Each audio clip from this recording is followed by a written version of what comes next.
and I'm going to be chairing. Best of luck. I'm on the panel, sorry.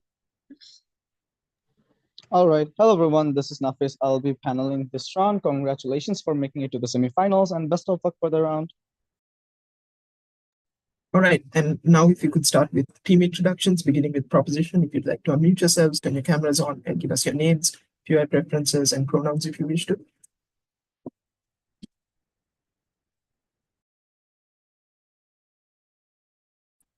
Hi, our first speaker is not here yet because she's in a bathroom, but I think we can start with the second and third first. Yeah, hello. My name is Wayne. I'll be speaking second. Hi, my name's Andrew. I'm speaking third. All right. And if we can do opposition now.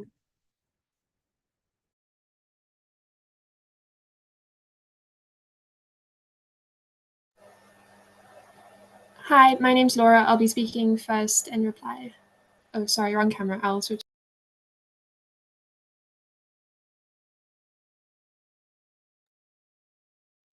Hi, I'm Dewey. I'll be speaking second.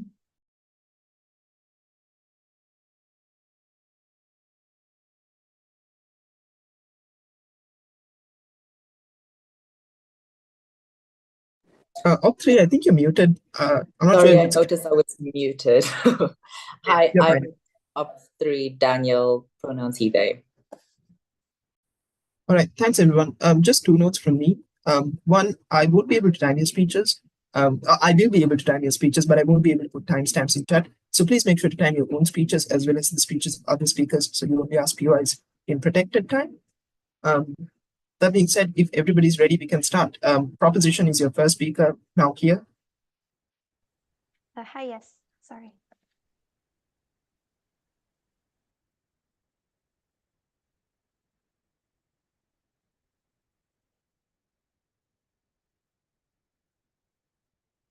Give me a moment just to adjust my audio. Am I loud and clear? Yeah. All right, thanks. POIs verbally.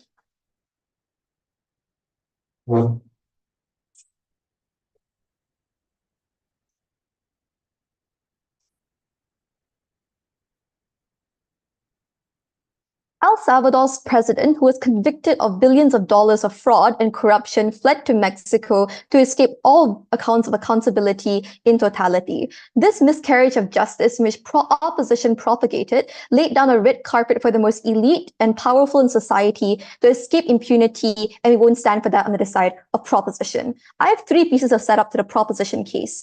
Firstly, on some characterization. On proposition, two things here. One, we support the breach of diplomatic missions, in which case we're fine with countries just reclaiming these criminals from fleeing political asylums and recapturing them back into jail cells, for example.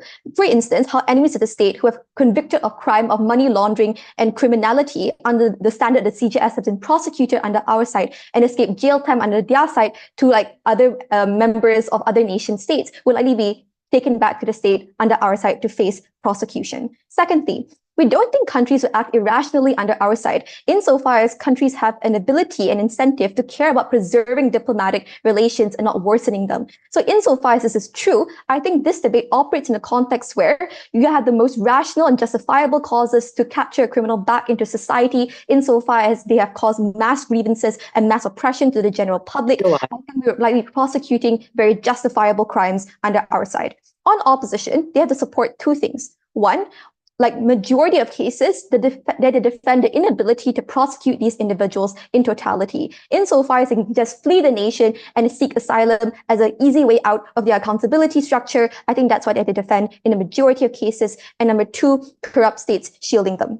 Note that this debate can't take place in autocratic states in the context where these states are malevolent, have malevolent incentives to begin with. Insofar as if this was true, I think these states would likely oppress you in either ways or imprison you before you can even escape to these asylums to begin with. And number two, how even the most autocratic states like Russia wouldn't even have embassies that cater to its non-allies like the US. So we think this debate doesn't operate in instances where countries are malevolent and have an incentive to jail like people who are not actually guilty. Lastly, on our burdens, right? On proposition, we just have to support how this is principally just to breach the sovereignty of diplomatic missions. And number two, how this interferes with the local justice system and basically breaks down any forms of accountability. Conversely, on opposition, why this breach of sovereignty was irreconcilable in international relations and why they had to stand for basically criminals getting off scot-free. On to the first argument then, as to how this is principally just to breach the sovereignty of diplomatic missions. Before I move on to my argument, sure. You conceive that countries act rationally, not irrationally. The rational reason Mexico took in El Salvador's president was because they feared that the new El Salvador government would execute them because they were extremists. The point is that these people who flee to these other countries were prosecuted under legal standards of the criminal justice system in their own country. So if anything, I think you're breaching their sovereignty of these very same countries insofar as you deem their forms of justice to be irrelevant and non-ability for them to actually prosecute. Onto the first level of analysis then, onto this first argument as to why it's principally just to prosecute these criminals. Firstly, I think the mass scale of harm that these leaders have caused is irreconcilable and cannot be excused on either side of the house. As how El Salvador's president literally jailed political opponents and literally money laundered millions of dollars away from the local economy, or the fact that they jailed, for example, 1% of the local population, which is quite a lot, which caused mass outcry and oppression and discriminated against minorities in the long run. And secondly, how the point of political asylums then, we think the second justification then is the point of political asylums is built off goodwill and incentives to, for example, protect the most vulnerable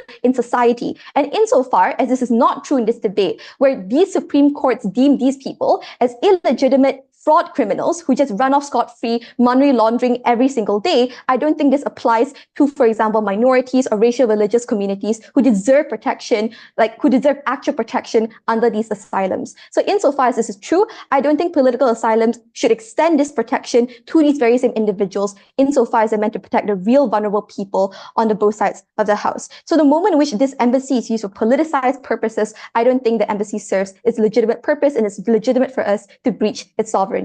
What then are the impacts to this argument? One, we think we reclaim justice. We think under opposition, they had to defend a leeway for the most pernicious criminals to escape accountability under their side without any form of structural compensation. Or number two, we think we infringe on the ability for these countries to prosecute criminals insofar as this is an infringement on their sovereignty for them to prosecute according to their legal standards and their criminal justice system.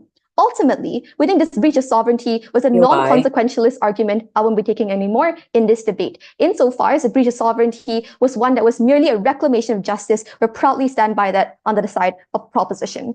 On to the second argument then, as how this infringes democratic values under the side of opposition. Three pieces of analysis here.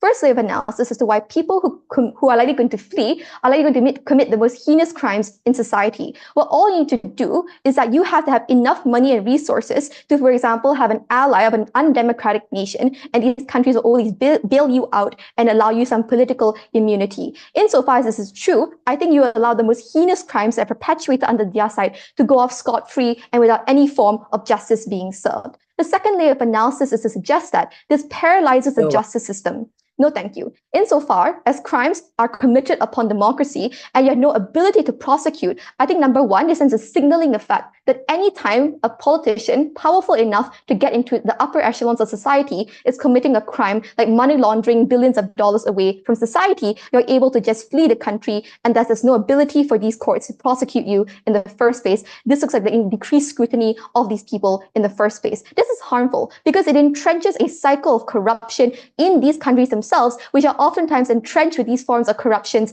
For example, in the Philippines during the Marcos regime, which was known for their money laundering and their inability to keep their perpetual corruption within the government. So at the end of the day, I think opposition just empowers and emboldens these regimes insofar as they have the ability to just continue their oppression and continue the fact that they are corrupt individuals. Why? But before I move on to my last layer, sure. Do you think a whistleblower who exposed a corrupt government and is trying to seek refuge in an asylum of a liberal democracy is a justice if the illiberal democracy goes and gets that person? Again, I think if you're talking about a whistleblower in this debate, I think this debate cannot operate in that context. Insofar as that whistleblower will likely be struck down by the government insofar as he can't even literally run to the asylum in the first place, these autocratic regimes will find other ways in order to take down their political opponents. I don't see why this debate exclusively applies to them. Thirdly, on the comparative then, I think we are better able to strengthen accountability mechanisms and decrease the scapegoating of these people to run away from the government. Where number one, of course, you are able to arrest these people insofar as they stay within your borders and your own jurisdiction as a state and reclaim justice. Number two, we think this creates and culminates into a future deterrence against crime, where the most pernicious individuals who want to, for example, engage in money laundering schemes are deterred from doing so insofar as they don't have an easy way out to just run off to another country and just escape any forms of accountability there. Ultimately, we strengthen the most democratic accountability systems under our side and prevent the most pernicious criminals from getting off scot-free. We protect justice, proud to propose.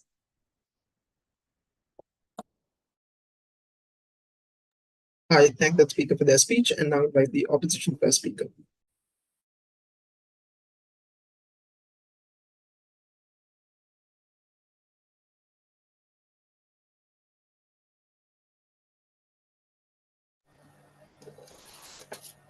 Okay, cool. Just checking that I'm audible. Yep. Sorry for the background noise. It will go soon. Okay, 1 second.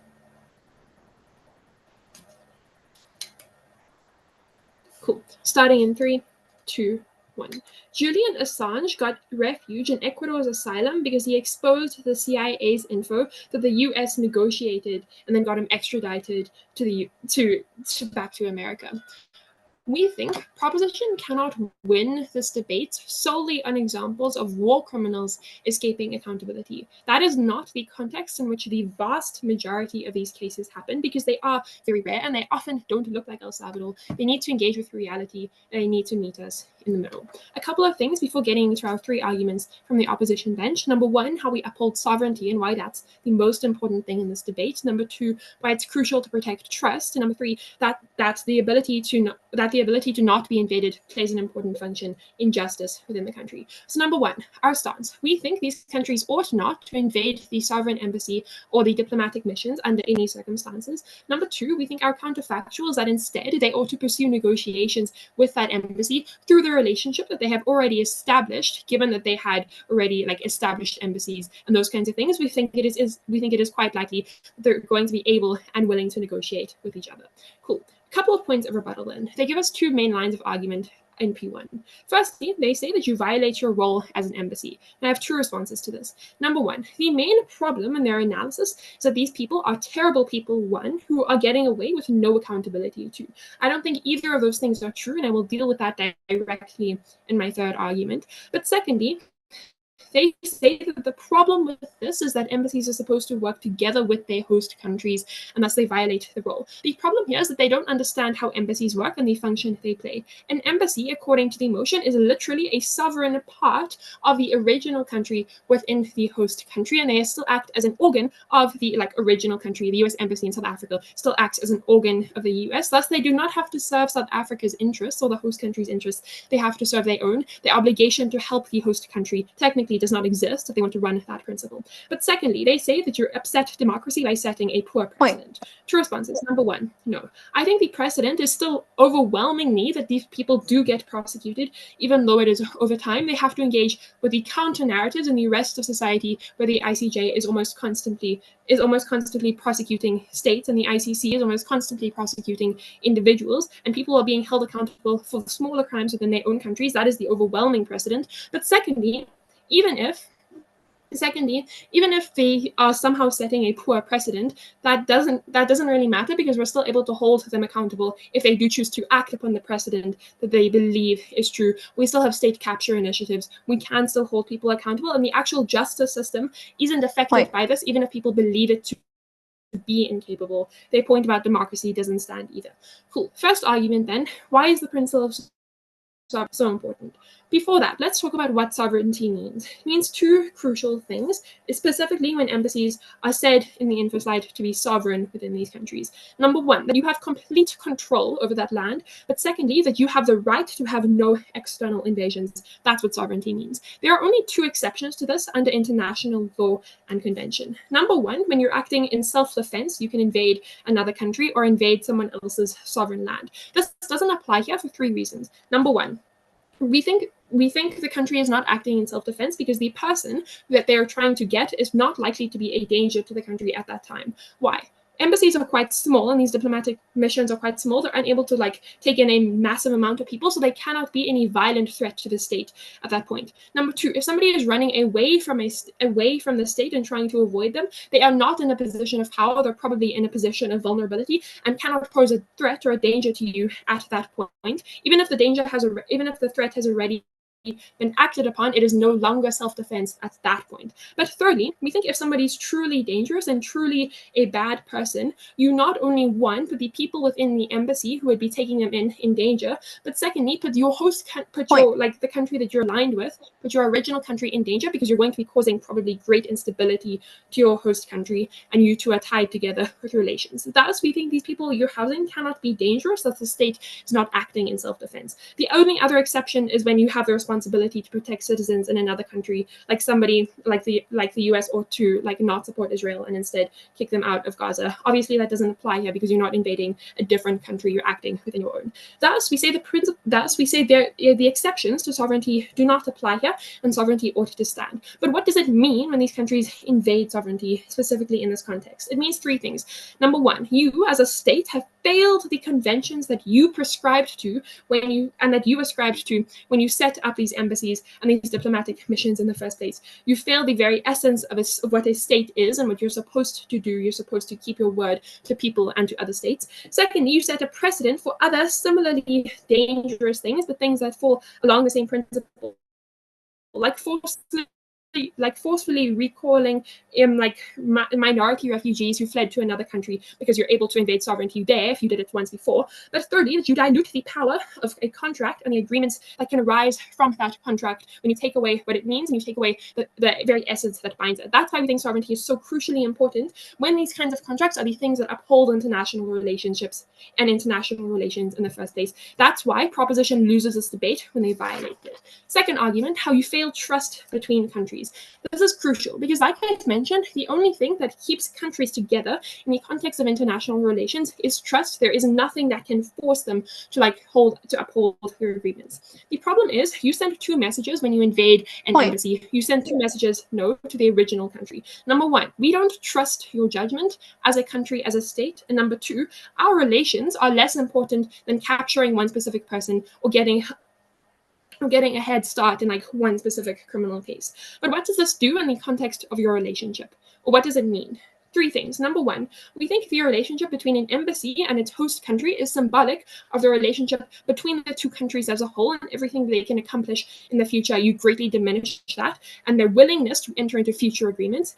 Secondly, we think these embassies, or whatever other diplomatic missions, play a very crucial practical function, like border control, like visas and trade. But when you limit the willingness of them to cooperate with each other, you make it far more difficult for the people. But thirdly, you make the host country far less likely and far less willing to uphold their own obligation back to the embassy. And the most important one to mention here is that of protection. Countries are supposed to protect embassies from other things that are happening within that country. This looks like the U.S. Embassy being protected by Panama during the Panamanian riots, protecting the U.S. families that live there. You make them far less likely to reciprocate the trust if you broke it in the first place. Trust is what holds countries together and protects their relationships. Proposition throws it on the rocks and don't care. But thirdly, no, you're out of time. Third argument then, we think the ability to not be invaded plays a very important function within justice. Let's look at context here, and this responds to the argument as to when embassies will actually take people in the vast majority of cases, because it is actually something that is very, very rare.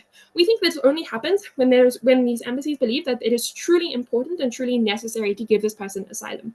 This is only the case because, one, they would not risk their relations otherwise if Proposition wants to say that they are rational. But secondly, the individuals making the calls, the ambassadors within these countries, wouldn't risk their status because they have to report back to the host country. They don't want to go tell the government that they wrecked their relationship with someone else, right? This is why proposition cannot only characterize it as hiding war criminals, we think it's also hiding people that are in danger from the state, like whistleblowers, for legitimate reasons. They're framing out of whistleblowers that the state will kill you first. Obviously, it doesn't stand because the state could kill anyone first. This means we're able to protect people from the state acting rashly, like executing the Elsalvador president. This means we are the only side that is able to get justice. Vote up, vote literal legends.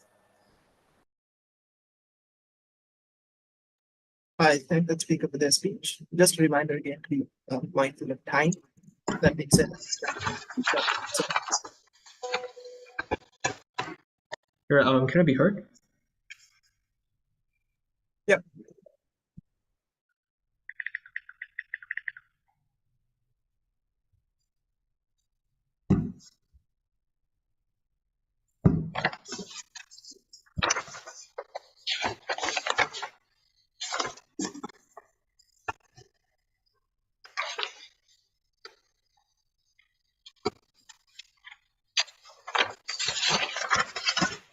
Okay.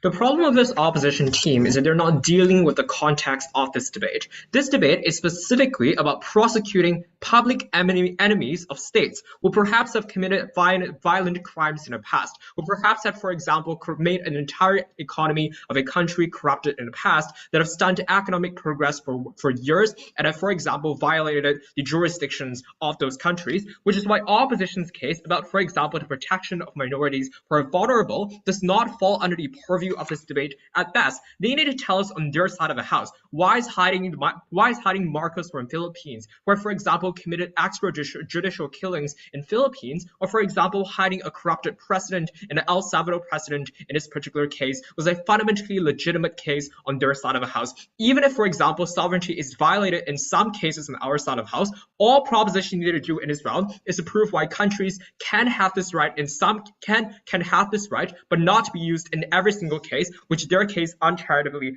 assumes in this round. I want to ask two questions. First of all, is this principally just? Second of all, do we protect, second of all, in which cases are this likely to be used? Is it to protect the people? Is it to protect whistleblowers? Or is it, for example, to prosecute criminals? Third of all, on accountability. First of all, on a principle, as what I framed, that all proposition needs to prove in this round is why the ability to reach sovereignty in this specific case exists, and not why it's going to be exercised in those cases. And insofar as we do so, we win this debate. The claim in opposition is that, well, this does not fulfill the standards of international sovereignty, where we allow sovereignty to be violated. They say that sovereignty can only be violated in a case of self-defense, or, for example, you're attacked. And they say, well, in this case, this person who is, for example, fleeing is incapable of causing harm. Two responses. First of all, this does not negate the fact that this person might have caused significant harm in the past. For example, as we would have illustrated, for example, toppling the economy of a country, for example, infringing on the jurisdictions of a specific nation that actively went against the law or caused massive amounts of harms, for example, in money laundering, which basically takes away a significant portion of the money from the government. But second of all, why does this qualify necessarily in this case? Because note, if, for example, if this person is vulnerable at a state, it does not negate the harms that have committed in the past, and therefore it does not negate the fact that this person needs to be prosecuted. So even if sovereignty is violated on our side of the house to some extent, we explained in first, which was not responded to, that this is the only way and the last resort in which this can be achieved, that there's no other way in which this criminal can be prosecuted. Given that we've established that this criminal needs to be prosecuted, they need to tell us why not prosecuting this criminal is anyhow better on their side. Second, even if some sovereignty is violated on our side of the house,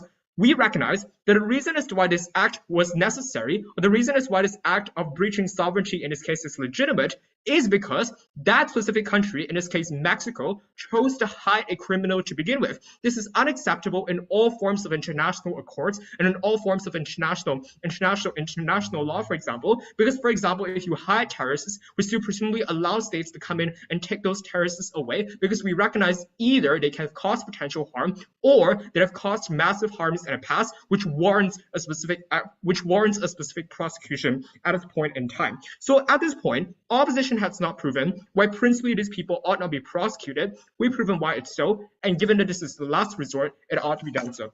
The last rest of this argument was, well, they say that, well, for example, if the US has an embassy in Israel, that is an organ of the US. Well, this directly proves why there's little to no infringement on sovereignty in our side of the house. If all the US does in this debate is go to their embassy in Israel and to, for example, take back a criminal, there's no violation in a case. So if anything, the response kills their case. The conclusion at this juncture is that it is principally just to violate sovereignty at a specific point because it, for example, helps prosecute. It is not legitimate in our side of the house. The second question I want to do with is, well, in the protection of criminals. Their claim here is that they protect whistleblowers on their side of the house because apparently these people are fleeing, they need protection. We have numerous responses to this argument. First of all, there's no protection on their side of the house because if it is true that if it is a whistleblower fleeing from Russia, for instance, Russia probably has other means to crack down on these countries and take back that criminal. For example, by launching an invasion like how they did in Ukraine. Notably, that if these countries are irrational as what they said, or they're autocratic countries, that they don't act in good faith, that they presumably have better other ways and more pernicious ways to crack these people down, it is unclear why this protection is valuable on their side of the house anyhow. The second response is that, well, even at best, the value of this protection is likely to be minimal on their side. There are two reasons why. First of all, even if you protect this whistleblower against the state, likely the state will continuously shut out all other whistleblowers in the country as well. But second, this whistleblower, given they're not in their host country anymore, probably means that they have little to no capacity to exercise the changes they want to know. For example, by actively going against the government, they cannot organize protests. They cannot, for example, actively tell the people to communicate in that case. Presumably, Russia will shut out all forms of communication systems in a case which disables this whistleblower from communicating with the local movements in these countries, so their protection has no value in this round. What if we told you underneath this? We told you that these criminals went unprosecuted in a case where, for example, they're markers from Philippines, or for example, they've committed a crime in the past. How do you break this dialogue in two ways? First of all, there are other ways in which protection can be cracked on their side of the house, but in contrast, this is the only way in which justice can be upheld in this debate. The second way to this argument is to note that on our side of the house, this prosecution is especially important because note, prosecuting, for example, an incredibly pernicious leader who has toppled the political system in a local scene is a fundamental key to increasing trust for the jurisdiction within that country itself. So if, for example, a leader can just flee away after they screw up the entirety of our country, why should we buy into that system? This is crucial towards local trust, and given that this country is the country that was harmed in the past, they ought to be weighed as the most important actor or be weighed as a priority in this debate. So at the very end of this clash, even if, for example, some whistleblowers don't get protection on our side of the house, we explained why prosecuting the criminals were far more important in this debate. Before I move on to accountability, yes. Why don't you think negotiations are a feasible means to get your same outcome? Yeah, first of all, okay, that moves nicely into the last issue in terms of accountability. They say that they say specifically on our side of the house that we cannot suggest that this breach of intervention or this breach of sovereignty will only be used in good ways. It will be used in a pernicious way. The first response I have to this argument is literally the POI, right? Negotiations can happen on both sides of the house. Diplomatic relations and diplomatic incentives are likely symmetric on both sides, which means that as what we've said, this is unlikely to be used in an incredibly abusive context, unlike what first opposition does. Note, this removes their push about how this is a hazard in the future, because while states can randomly do anything they want, they can randomly go into a country and do all those things. The fact that negotiations and diplomatic reasons exist is exactly as to why they won't. But second, let's assume they still do in some cases. Clearly, this is spotted by the entirety of the international community. The US is probably watching this specific intervention. The US is probably, like all other countries in the world, are probably good check and balance mechanisms to make sure this does not go well in this does not go off, or does not go off track in an absolute worst case. The comparative, therefore, is that criminals don't get prosecuted on their side. They go off scot-free. The local jurisdictions get toppled at the very end of the day. On proposition, because we refuse to compromise the truth of what justice actively encapsulates, and because we don't hide criminals from what true justice prevails, we're very proud to propose. I thank the speaker for their speech, and now invite the opposition second speaker.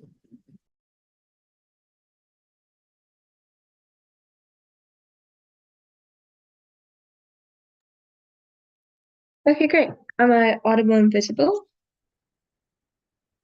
Yep. I'll start shortly. In 3, 2, 1. I think it's important to understand what the debate is truly about, panel. This isn't a debate about whether we're actually going to be able to prosecute criminals or whether we're not going to be able to prosecute criminals. The debate happens in the middle. It happens you have to go over the sovereignty of another state to get a criminal which you could have arrested.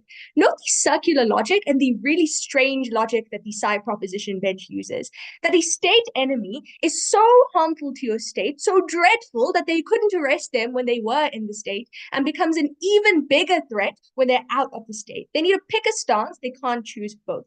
I'm going to deal with a couple of strategic flaws before I go into two crucial questions in the round. Firstly, is breaching a sovereign diplomatic missions analogous to breaching the sovereignty of a nation? But secondly, is trust between these two nations who have established an embassy, established a relationship, something that you should value in the round? But before that, let's talk the main strategic flaws of the round. I think it's really important that I give you the actual comparative before going into these questions. In our absolute best case panel, we are able to prevent harm to somebody that is valid and somebody that is justified in escaping their state. In our absolute worst case panel, where we're going to defend war criminals here, countries have to negotiate. This is important because it's the crucial line between holding somebody accountable without going into their embassy and arresting them. The rational, upright countries that proposition characterizes will see their light and then prosecute them. I think secondly, let's actually deal with what they claim about how we're not going to arrest a criminal. I think I've given you about 3 counter mechanisms as to how you could do that. Not only through negotiations, but literally holding somebody accountable through legal means, such as the ICC, which prosecutes individuals. But finally, panel, I would argue if they are defending the same states that were unable to prosecute war criminals, panel, that is more for failure on the state than it is on the state that is protecting those same criminals that they talk about. All they get at the end of the day is performative justice. Don't let them stand with it. Firstly, let's just talk about is breaching sovereign diplomatic missions analogous to breaching the sovereignty of a nation. We told you yes. We gave you about 4 responses here, all of which go unresponded to. 1, Laura gives you 2 criteria under which the invasion of territory is remotely valid. She tells you 2 things. 1, it is either an act of self-defense, panel, or secondly, it is to protect your own states, like to protect your own people within your state. Note that both of these 2 criteria just definitely do not apply in the round. Why? Because if this was an act of self-defense, that would mean that the criminal is actively still committing the crime. Note that this is untrue, given that in the majority of the cases, the imminent harm could only have taken place in the state. But secondly, they're unable to even show us any other example of where the harm gets way worse when the criminal is not in the country. But secondly, we would argue that it's not secondly, we would argue that you don't even protect your own citizens, the people that you are talking about, the people that they are talking about, because you regard and disregard every single other threat in your country to try and arrest a threat that doesn't actively apply to you right now. We think under those circumstances, you're not even slightly mitigating imminent danger in your country. We don't think that's working. But secondly, it's important to understand that the land that we're talking about and which embassies are literally built on belongs belong to those countries. They're sovereign areas that belong to the states that we're talking about. So which means that as soon as you cross that, and as soon as states decide to cross that, they're directly infringing of the sovereignty of those nations. I'm going to do the way of underneath here to show you why we would still value the sovereignty anyways, while still defending the same war criminals that they talk about. But finally, we told you that this is a binding contractual relationship used to protect the interests of these countries involved. Understand that the countries that we're talking about literally involve themselves in serious conventions, serious war conventions as well, serious sovereignty conventions to make sure that they don't trip over the sovereignty of other nations. What do they tell you? They only really tell you two things under here before repeating the analysis of accountability. One, they tell you that mass harm is irreconcilable and that people do deserve to get the justice. One, they don't actually show us why this is absolutely necessary. They don't show us, no thank you. They don't show us why this is an actual, like, active state threat. But secondly, we told you that this is literally why we have the International Criminal Court, to prosecute individuals on an individual basis, like the war criminals that they are talking about. You don't need to cross over somebody's sovereignty. But finally, we tell you that this is important on our side because we don't think that this is the only method of prosecution. We already told you why negotiation was useful. We gave you the example of why the USA had to negotiate with Ecuador to free Julian Assange. We think this is very important, panel, because the debate doesn't exclusively apply to whistleblowers, but the mechanisms of getting somebody out of a country, if you truly do want to prosecute them, remain the same. The second thing that they tell you under here is that this isn't only about whistleblowers, relating this back to Julian Assange. One, we told you no, because if it was true, the state would have arrested them a long time ago. But two, we also tell you under here that if it is true that they are becoming an active state threat, outside their country, there is still things. There are still other mechanisms. So at the end of this clash, I think you should weigh this twofold.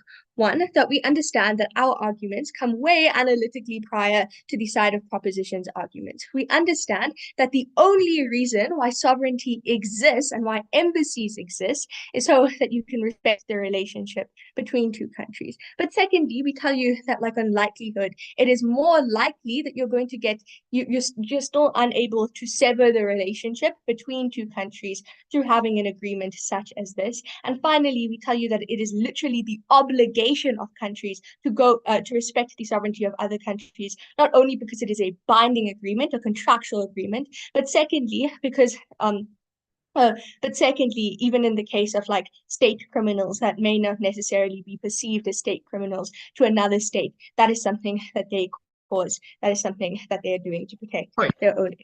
Secondly, let's just talk about, is trust actually important in the is trust actually important in the round? Is it important to maintain the ties between two states that are in this relationship?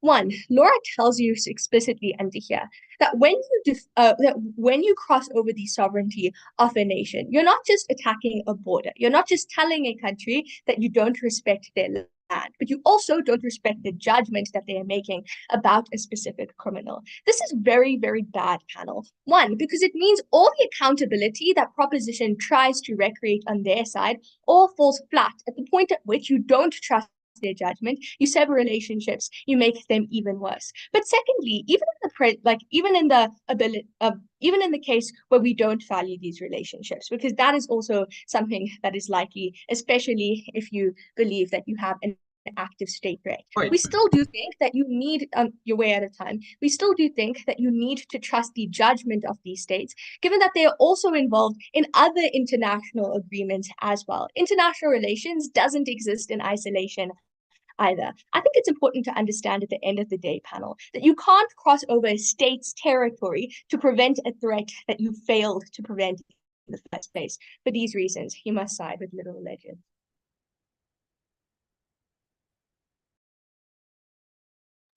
I thank the speaker for their speech.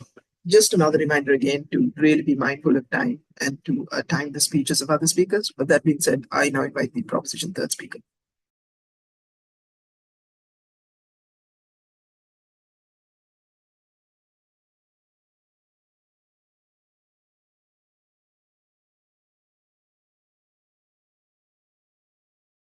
All right. POI True Voice.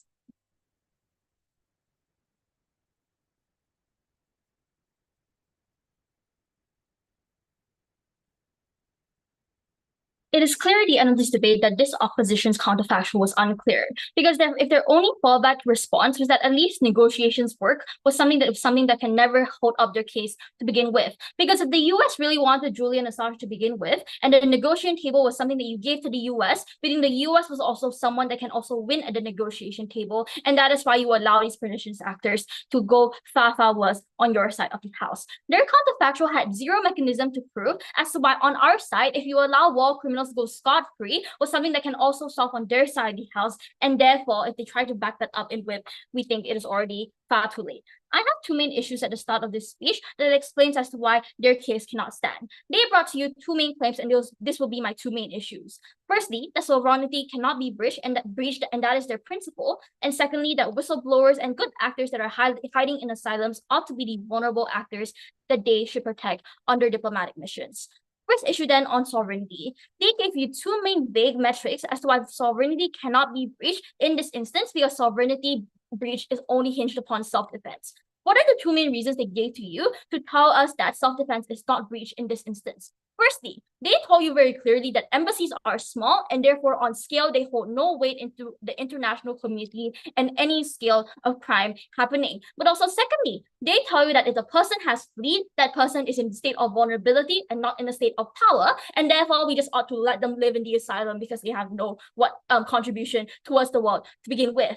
What are our rebuttals towards this? We tell you that firstly, you cannot just disregard every single one of our analysis by just saying the scale and the size of the embassy is small. The size of the embassy is small, and that's exactly why the scale of the harm is big. The moment in which you hide big actors within these things, within these buildings, and hide under the veil of diplomatic immunity, the scale is one that transcends borders, and that is why on your side of the house, the scale of the building alone is something that you cannot just cop out in your principal justification. But also, secondly, they tell you that the person fleeing is also one that is not in a state of power, and that is why we should just ought to let them live there innately, and there are other reasons as to why we can get them back in all those examples. We say that firstly, your negotiation table cannot work insofar as the person fleeing was already someone that was already welcome within the embassy. We're unsure as to why negotiations to get them back was something they can automatically get if it's especially coming from a government that is already unstable to begin with. Just look at the info slide. But also secondly,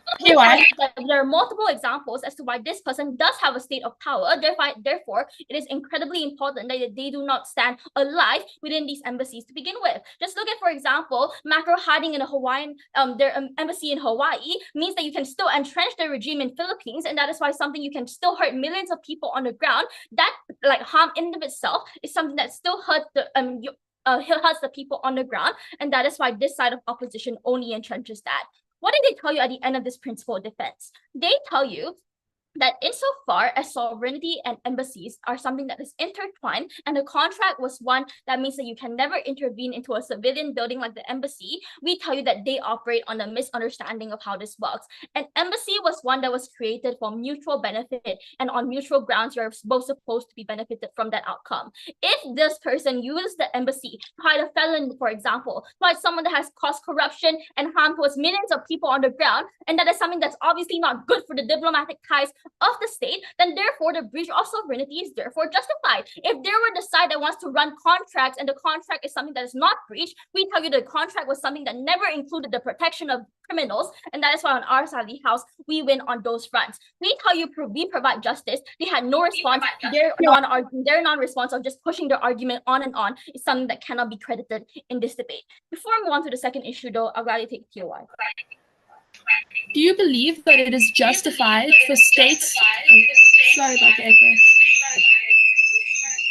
Do you believe that it is justified for states to go and invade other states and forcefully recall immigrants who ran away from them? This is the second idea on what their second idea about how we should protect vulnerable individuals within the asylums, and that is good.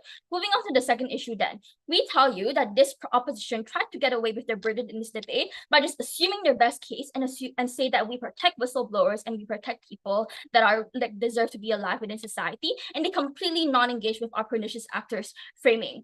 What they tell you in this opposition is that diplomatic missions are important to protect vulnerable individuals, and they pointed to their own example of Julian Assange. Why is this firstly washed out in this debate? Our mechanism all the way from first was that if you were going to debate under a parameter of protecting whistleblowers of autocratic regimes, we gave you multiple reasons and the likelihood of them not succeeding in seeking asylum at all. If these were people that the state already didn't like, meaning the state was already going to shut out all forms of communication whatsoever for them to flee the country to begin with. That is why whistleblowers on both sides of the house under autocratic regimes that they want to protect are likely going to be punished either way because they were never able to flee under a realistic characterization. If their only characterization was Julian Assange with multiple connections to be able to flee the country, we also had multiple responses to prove as to why those were instances that had multiple checks and balances that they did not engage with.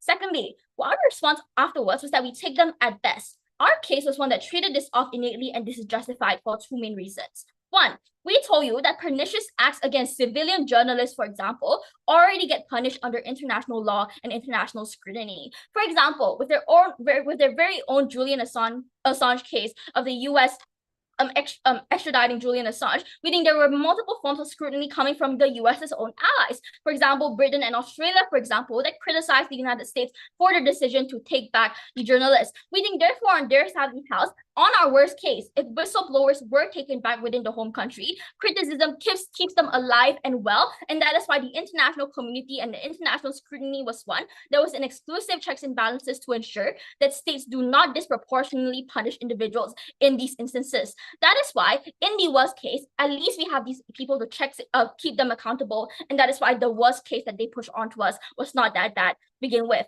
But also, secondly, if they wanted to say that these individuals do not care about international scrutiny, for example, in the next speaker, we would say that those individuals that are irrational are probably not a part of this debate. If they did not care about Julian Assange, would take them back regardless of international scrutiny, then they will probably get them on your side of the house as well. These are about individuals that are rational enough to care, and that is why these individuals are probably still going to be protected to some degree on our side of the house via international law and all of those benefits that we given to you, not engaged to.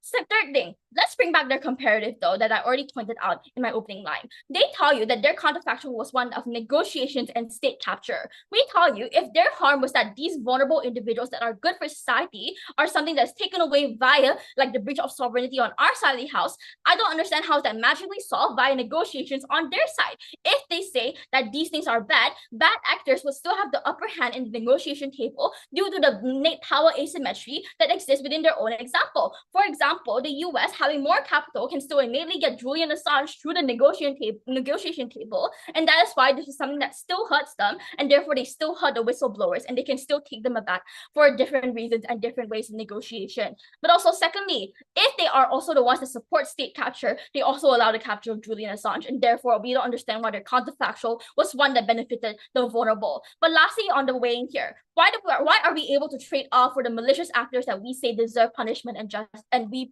provide justice to the victims? We see the possibility and the scale of harm for war criminals and running scot-free was something that was far, far worse than protecting a few whistleblowers on the ground, because these war criminals are someone that can hurt multiple people on the ground that transcends borders.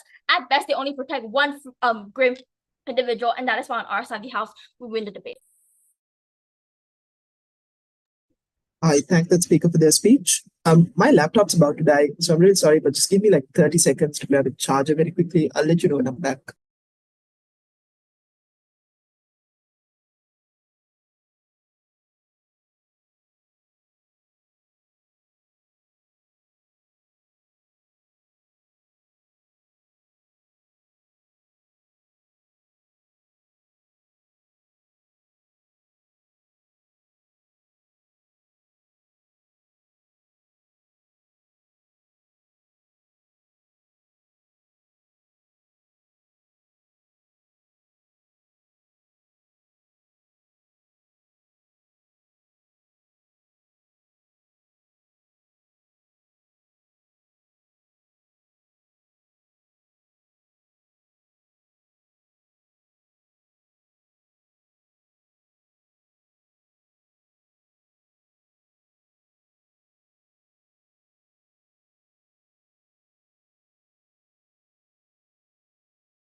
Hi everyone, I'm back. Apologies for the interruption, but if everyone's ready, we can now hear the opposition third speaker.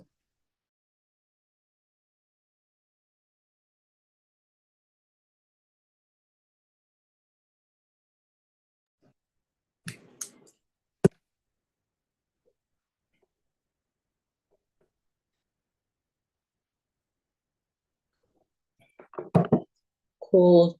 Daniel, POIs in the chat, please.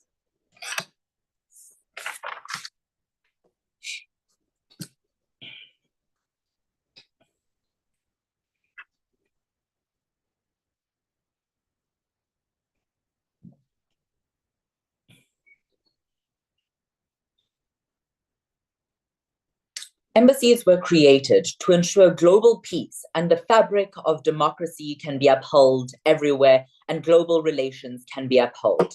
Proposition comes and lights this tapestry apart, leaving international relations in destitute disarray just because they want to arrest one or two people. Let's get quickly on to the first clash. But before that, I'd just like to point out a major strategic error on their case. They don't actually understand how embassies work and other accountability mechanisms for them.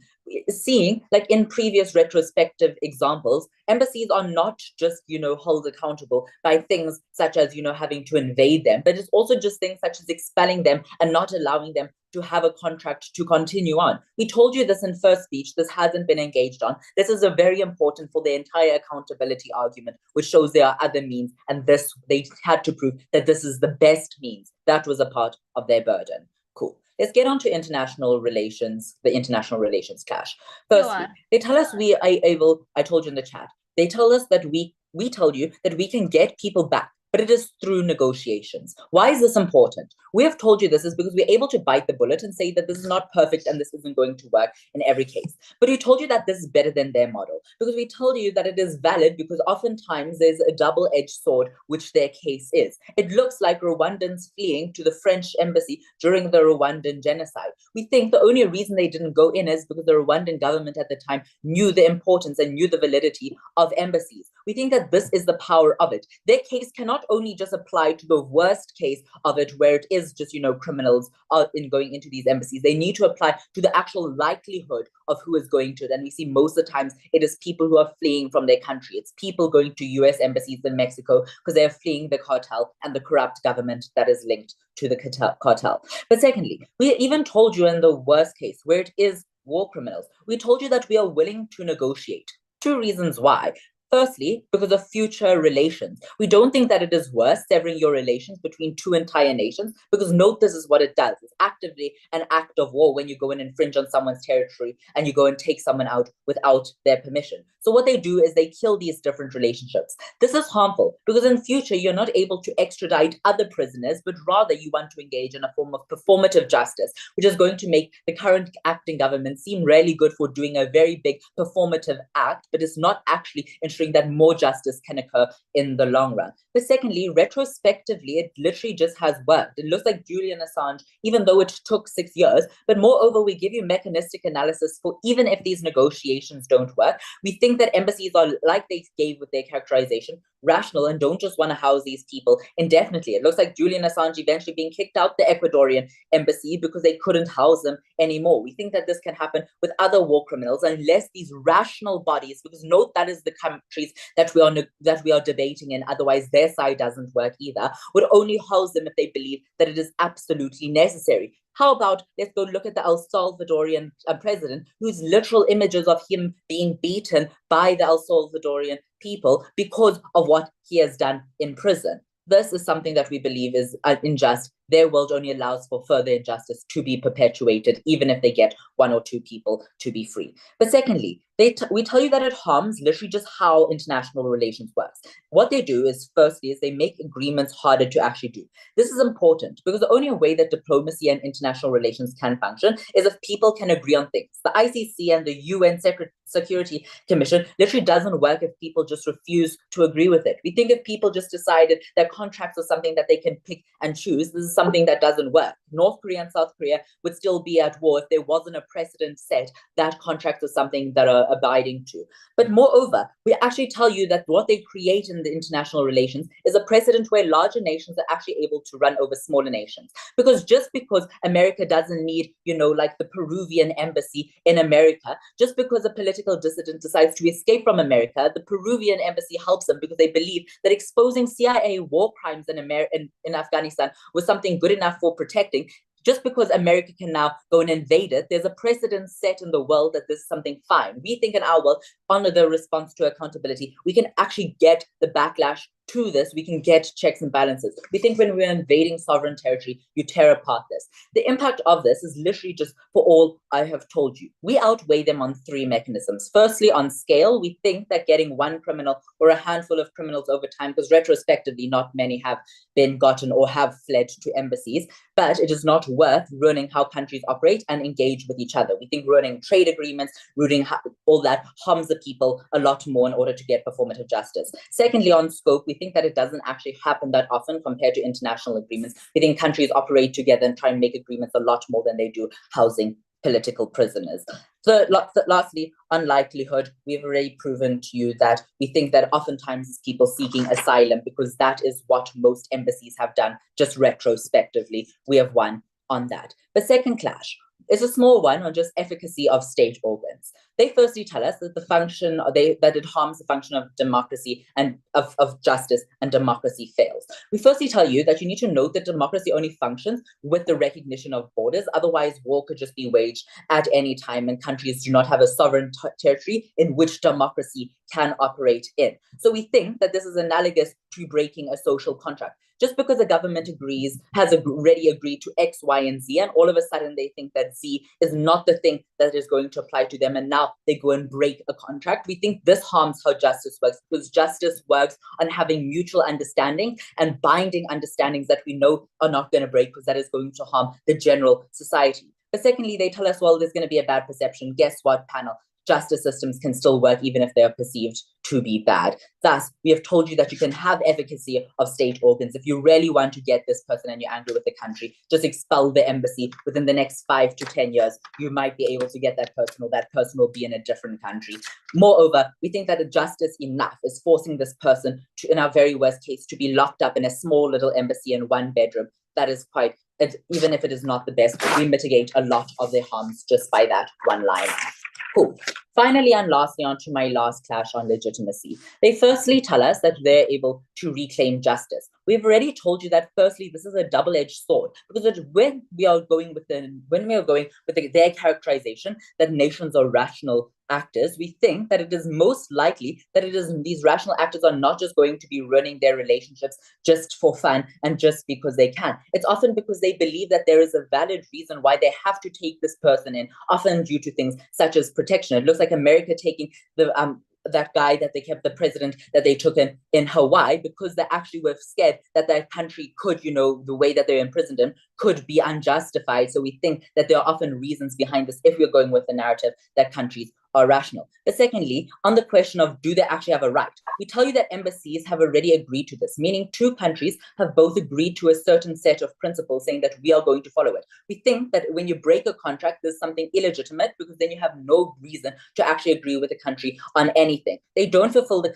criteria of self-defense or protection, because their only criteria they feel is getting payback and vengeance on someone, which you don't think is a valid international relations principle. But secondly, on an agreed contract, we think there's a certain level of voluntary risk where countries know what they're going in when they're entering it. If they don't want, their political dissidents to flee, just don't set up the embassy, don't break relations, don't ruin the fabric of how IR works. I thank the speaker for their speech, and now invite the opposition reply speaker. Cool, just checking that I'm audible. Yep. Okay, great. Sorry, I won't turn on my camera. My Wi-Fi has been shaky a bit in the last few minutes. That's I'll fine. start. 3, 2, 1. Proposition has a chance at winning this debate. It's a very, very small chance, but they're unable to give us any justification for the one or two examples that they pick and that they base their case on. And when we press them on it and why exactly embassies would commonly choose to house war criminals and terrible people, the evidence is just trust me, bro. Unfortunately, that wasn't enough for them to win this debate. They needed to give us evidence, they needed to give us mechanisms. They're not going to see the final. 3 clashes to talk about in this reply. Number 1, the most important one to proposition, I'll be generous and start with that. Who are we talking about? Which people get asylum and how do we get justice for them? Proposition's line is quite clear. They say it's the villains, it's the bad guys, it's the dictators. We then ask them what logical, rational embassy that they characterize would take in those people. They have no answer for us. Instead, they said, oh, Mexico did it for El Salvador, for El Salvador's president. Therefore, everyone else must do it. Unfortunately, this was the exception and not the rule, because we gave you 3 structural reasons why most embassies in the vast majority of cases would not do something like this. We said, number 1, they're rational. Obviously, they wouldn't want to help people who are like obviously clearly bad if proposition paints them like that. Number 2, that they value their relations, given that they have taken the effort to set up embassies there and they don't want to wreck them. But number 3, because they wouldn't want to cause instability to a country that they are tied to. I told you that in my first. What this means is that in the vast majority of cases that proposition defends, it isn't the bad guys that they build their case on. It's probably like medium okay people or the good people like whistleblowers. But secondly, we bit the bullet and we said even if it is the terrible people, they still don't dodge accountability. Why? We told you 3 reasons. Number 1, there's the ICC and the other external mechanisms that don't need the help of the host country to prosecute them. Number 2, that there are things like negotiations, and if two rational countries are talking about someone really bad, they would probably both conclude that they want justice. But number 3, Daniel said that you can't live in the US embassy forever. You're going to be kicked out, and then they can at some point, and then they can find you. Ultimately, I think we're able to show them. Ultimately, I think we're able to show you the accountability chart the proposition builds their case on in both their first and their second argument, where they talk about how people perceive accountability, just doesn't stand. But moreover, that's just the least important clash in the debate. Why? Because we're talking about very rare situations, 1. We're talking about a very small number of people, 2. And we're talking about people, 3, who are probably powerless in either scenario, whether they land up sitting in jail or they land up hiding in the embassy. They can't cause any future harm. That's why this clash actually isn't important. Let's talk about the 2 real clashes. 1, on sovereignty. We said self-defense is the only exception to when you can invade sovereignty. They tried to say people hurt you in the past, so it's still self-defense. Obviously, that's not true. Obviously, we all know self-defense refers to imminent harm, not someone who hurt you a couple of years ago. Sovereignty has to apply here. But more importantly, we told you why it was so important when they break that sovereignty, when they impede on it. Number 1, you take away the binding factor of international agreements that is what they are built on. Number 2, we said you fail as a state to uphold the very things that you agreed to in the first place. But number 3, that you wreck international precedents, which means that invading sovereignty is justified in far worse cases. They have to defend the example we gave them of refugees running away from bad states. That's what it means when you supersede sovereignty. This was the most important clash in the debate, because we're talking about the precedent that is set for the entirety of a country's future decisions. That is a very long time, and it also refers to many decisions, which means it has a massive scale of impact. That's what you weigh this debate on. But the second other rarely important clash here was trust, and proposition chose to ignore this at their detriment. We said you ruin trust when you tell countries that you don't value their relationships that highly and you don't really trust their judgment. But why was this bad? Because it harms the future agreements that you can make, and it harms the daily function of why those institutions were set up for in the first place. This is also really crucial because 1, it takes very long to build relationships, like Juhi told you, which means that the impact lasts for a very long time. But secondly, I told you that it has a massive impact on people's lives when they can't access the things that they need to. If you're caring about the people, you're looking at the important clashes in the debate, you're sending literal legends to the final.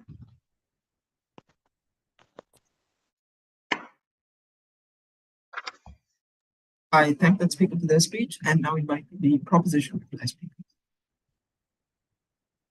Hi, can I be heard? Yep.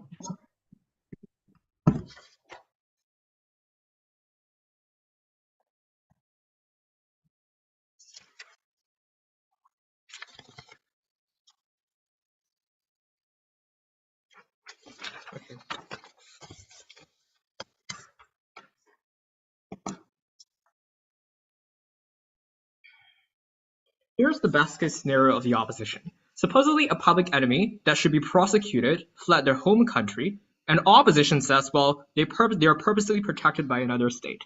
Well, the jurisdiction is already harmed in the first place in this case. Opposition says the ICC exists, chill, and we should negotiate instead. If this does not sound ludicrous to you, I don't know what does. Well, perhaps it's the opposition strategy to win this debate that takes 0 POIs across 3 substantive speeches, or the facts their pivot to international relations in third number 5. I want to talk about 3 things then. First of all, under a weird pivot on international relations. Second of all, is this principally just? And third of all, a weighing on the protection of vulnerables they want to talk about, or the prevailing of justice on our side. First, on international relations. 1, we've already responded in third. The international relations is much more complex than what they think. Clearly, one case of infringements of sovereignty does not mean that I want to trade off all the trade agreements I have or all the mutually assured, mutually beneficial agreements that countries can have. But second, even if this is affected, there are other check and balance mechanisms that exist. Clearly, it is unclear as to why a country will likely act in those ways. This takes out all the wings and all the winning materials that third and opposition reply bases their winning pathway on, and therefore is not a contention in this debate. The first question then, is this principally just? There are 4 things I like to do in this clash. First of all, they say that while crossing into one country's border is an act of war. We say, so is hiding a criminal. How do you break this dialogue, or how do you adjudicate? We suggest the ways in which you break this dialogue is that who is more legitimate is based on who infringed that right or who is at fault first, i.e. who committed a wrong in the first place. Clearly, in this case, it is the country that actively chose to hit the criminal. So if the criminals wasn't hidden, there's no reason as to why we ought infringe on your sovereignty. So clearly, even if sovereignty is infringed in this case, it is a reparative way to reclaim justice instead of an active infringement of it. We don't come to a country because we wanted to. We came because we had to take the criminal away. Second, their argument about ICC existing in this debate is dangerous because they concede that if the ICC, for example, wants to catch the exact same El Salvador precedent that is corrupted, they would allow it on their side. This suggests that sovereignty can be infringed upon in some cases, which proves our case that in this specific case it ought to be. So they've already conceded the entirety of their case. Third, opposition's perception of what justice is just odd. Well, they say that while this criminal has already fled away, there's no harm to a country anymore, so just let him go. By extension of that, so in World War II, if Hitler has already fled away from his country, does that mean that he's forgiven of all the genocides he's committed? If I killed a person, wiped out an entire race clean, and ran to another country, does that mean I ought not be prosecuted? Clearly, that's not the way in which justice ought to work. So therefore, number 4, the conclusion of this clash is that sovereignty is taken away all times as what? Countries do things like trade. Countries do things that, for example, allow other countries to put troops in their own country. The difference is that justice is only fulfilled on our side of the house, which they don't fundamentally engage with. At this point, proposition has already won because note the framing of the burden from first proposition. That all we have to prove is that this right exists, or countries should be able to do so and can do so, that is already the burden fulfilled on opposite proposition, irrespective of practical considerations. Secondly, in terms of vulnerable communities and prevailing justice, we said 2 things. First of all, this clash is probably not about vulnerable communities that are likely to flee. Apparently, this is not part of this debate. This debate is about public enemy of the state. Second, the relevant question, therefore, is do we prosecute Marcos Bongbong in the Philippines that it literally toppled the entirety of our economy? So 2 things here. First of all, they said negotiations exist to mitigate the entirety of our case. We question in third that if negotiations happen and is successful, then clearly there's no protection of whistleblowers on their side of house as well, if negotiations just happen and you take away your whistleblowers as well anyways. Second, here's the final way. 1, opposition's case only has harm if something bad is done in the process. We explain that there are diplomatic incentives in which they don't do so outside of catching the criminals. Second, there's no harm to Mexico in this case if they cross borders and catch the criminal, but there's an active harm infringed on Elsalvador if their corrupted precedent is not brought back to justice. Ultimately, because we don't run away from justice, we're very proud to propose. I thank the speaker for their speech and all speakers for the debate. Since this is the main room, what I'll ask my panel to do is join me in one of the empty breakout rooms. I think room 4 is empty. And you guys can just wait here until we're ready for the results announcement. Thank you. Well done, proposition. Thank you for the